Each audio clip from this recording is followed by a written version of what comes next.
Good morning मेरे प्यारे बच्चों, स्वागत है आपका अपना यूट्यूब चैनल पे।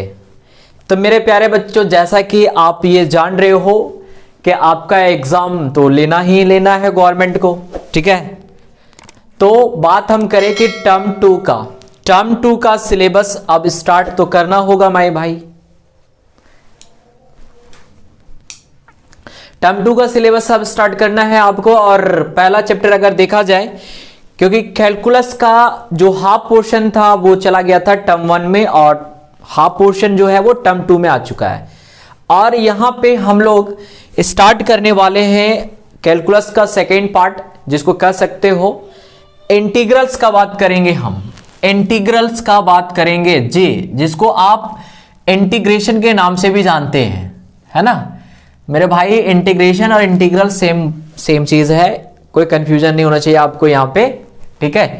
तो इसी चैप्टर्स को हम लोग कंटिन्यू करने वाले हैं। और आपको बता दें हम कि इस वीडियोस में आपको सबसे पहले इंट्रोडक्शन मिलेगा, फिर इसमें क्या क्या पढ़ना है, इस यूनिट में हम लोग को कौन कौन सा चैप्टर पढ़ना है और कौन कौन सा चैप्टर एग्जाम के व्यू से काफी इंपॉर्टेंट है, वो सारे चीज को हम यहां पे शेयर करने वाले हैं आपके साथ, ठीक है। तो अगर सबसे पहले अगर देखा जाए तो इंटीग्रल्स को दो पार्ट में बांटा है।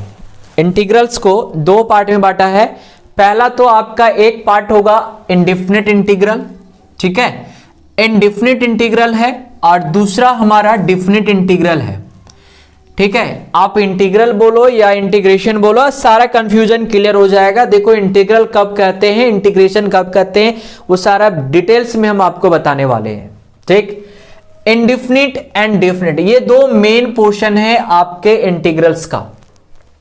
और जो सबसे ज्यादा जो समय लेगा वो आपका इंडेफिनिट इंटीग्रल्स लेगा, ठीक है। इंडेफिनिट इंटीग्रल्स में काफी समय जाएगा, क्योंकि इसमें बहुत सारे टॉपिक है, बहुत सारे मेथड्स है, ठीक है। वो सारे मेथड्स को आपको बनाना होगा, अच्छे से पढ़ना होगा, तब जाकर के आपका क्लियर होगा डेफिनिट इंटीग्रल, ठीक है।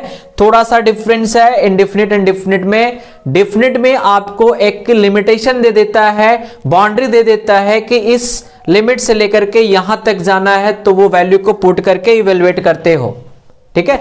लेकिन इंडेफिनिट में ऐसा नहीं होता है, ठीक।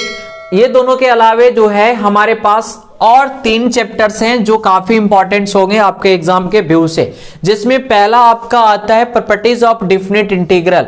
जी, डेफिनिट इंटीग्रल आप जब पढ़ लोगे तो उसमें कुछ प्रॉपर्टीज है, वो प्रॉपर्टीज को आपको पढ़ना है। वो अलग बात है कि आपके सिलेबस में क्या रिमूव किया गया है, उसके अकॉर्डिंग आप पढ़ोगे, क्योंकि आप अभी बोर्ड के मद्देनजर को रखते हुए जो है पढ़ रहे हो, ठीक है। इसके बाद आपका एक और चैप्टर है जो एरिया इनक्लोज्ड बाय कर्व्स है।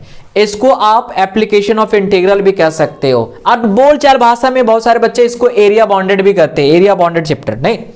तो ये चैप्टर्स हो जाएंगे। और मेनली ये लास्ट का एक चैप्टर होगा आपका डिफरेंशियल इक्वेशन, जो काफी महत्वपूर्ण होगा, क्योंकि हर एक साल इस चैप्टर से वन क्वेश्चन जो रहते हैं वो 6 मार्क्स का एंड 4 मार्क्स का ऐसे करके पूछते आते हैं, ठीक है। तो कंफर्म है कि यहां पे आपका एक क्वेश्चन इससे निकलना ही निकलना है एग्जाम में, ठीक है।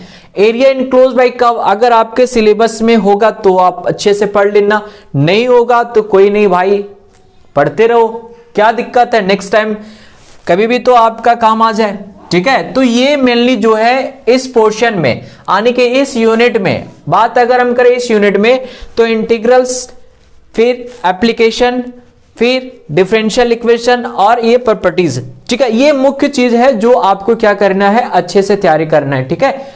तो हम एक एक करके चलेंगे। यहां पे पहले आपको इंडेफिनिट इंटीग्रल्स को समझाएंगे, इंडेफिनिट इंटीग्रल्स को पढ़ाएंगे, फिर उसमें बहुत सारे टाइप्स होते हैं, वो सारे टाइप्स को हम लेकर के चलेंगे, ठीक है। हर एक टाइप्स का एक अलग अलग वीडियोस आएंगे, उस पे कुछ एग्जांपल्स होंगे।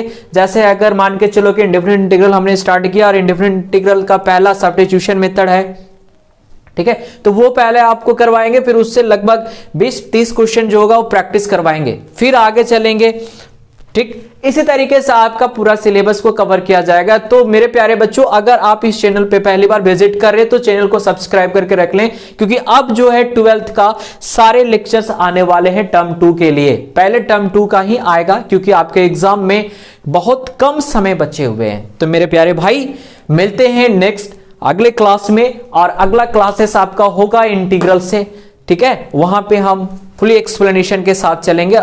लंबी होगी वीडियोस, कोई दिक्कत नहीं है, लेकिन आपको पूरा कवर करना है, आपको अच्छे से देखना है ताकि आपका कहीं भी प्रॉब्लम ना आए, आपको कोई भी टॉपिक में दिक्कत ना हो और आप अच्छे तरीके से क्वेश्चन को बना पाएं, सॉल्व कर पाएं, ठीक है। मिलते हैं नेक्स्ट वीडियो में, तब तक के लिए धन्यवाद।